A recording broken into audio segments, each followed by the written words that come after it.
दिग्विजय सिंह तो शुद्ध गुंडागर्दी पर उतारे हुए हैं। चुनाव की हार की खींच है। कमलनाथ तो दिग्विजय सिंह दोनों चुनाव हार रहे हैं,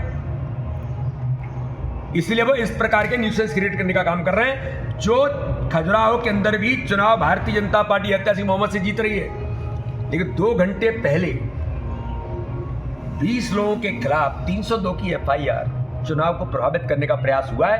इसकी भी जांच होनी चाहिए। जवाब देना आता है हमको और कड़े से कड़ा जवाब देंगे। तो प्रशासन ने इनके खिलाफ FIR करनी चाहिए थी, इन्हें गिरफ्तार करना चाहिए थी। कैसे निकले दिग्विजय सिंह वहां से? कंप्लेंट की है कि राजनगर विधानसभा के चुनाव के दौरान जो घटना हुई, भारतीय जनता पार्टी के प्रत्याशियों पर फर्जी FIR हुई। नाती राजा वहाँ के कांग्रेस के प्रत्याशी, उनके आपराधिक तत्वों के द्वारा भारतीय जनता पार्टी के प्रत्याशी और कार्यकर्ताओं पर जो प्राणघातक हमला किया,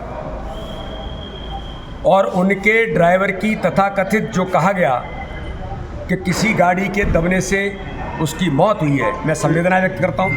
ऊपर करो। लेकिन ये आशंका है कि चुनाव को प्रभावित करने के लिए नाती राजा के गुंडों ने ही, नाती राजा ने ही अपने ड्राइवर की अपनी गाड़ी से कुचल करके हत्या कर दी। इसकी कड़ी जांच होनी चाहिए, ये पता लगना चाहिए। लेकिन दुर्भाग्य के प्रशासन इतना बाइज्ड है कि प्रशासन ने कांग्रेस के अपराधी तत्वों के कहने पर भारतीय जनता पार्टी के प्रत्याशी और 20 कार्यकर्ता और 15 अन्य लोगों पर, 35 लोगों पर 302 की FIR कर दी। हत्या का प्रकरण, किसकी गाड़ी से कौन दबा, कैसे उसकी मृत्यु हुई, इसमें 302 भैया कहां से लगती है? भारत का इतिहास का पहला केस होगा। ये जांच का विषय है कि किस प्रकार से 302 आपने लगा दी, और जिनके ऊपर प्राणघातक हमला हुआ, जिनकी गाड़ियां तोड़ी गई, गोलियां चलाई गई, उनके कहने पर एक के खिलाफ भी FIR दर्ज नहीं हुई। नाती राज और उनके गुंडों के खिलाफ हमने DGP को कहा है कि कड़ी से कड़ी कार्रवाई उन प्रशासनिक अधिकारियों के खिलाफ, पुलिस के अधिकारी जिन्होंने बाइज्ड काम किया है। हमने इलेक्शन कमीशन को भी कहा है, और साथ में ही दिग्विजय सिंह राजनगर में पहुंच करके अपराधी तत्वों को संरक्षण देकर थाने पर धरना देते हैं, रात को वहां रुकते हैं, टेंट लगाते हैं बिना अनुमति के। आचार संहिता लगी हुई है, किससे अनुमति ली?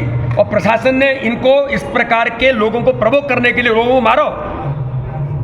अरे दिग्विजय सिंह जी, मैं आपको आगाह करता हूं, भ्रम मत रहिए।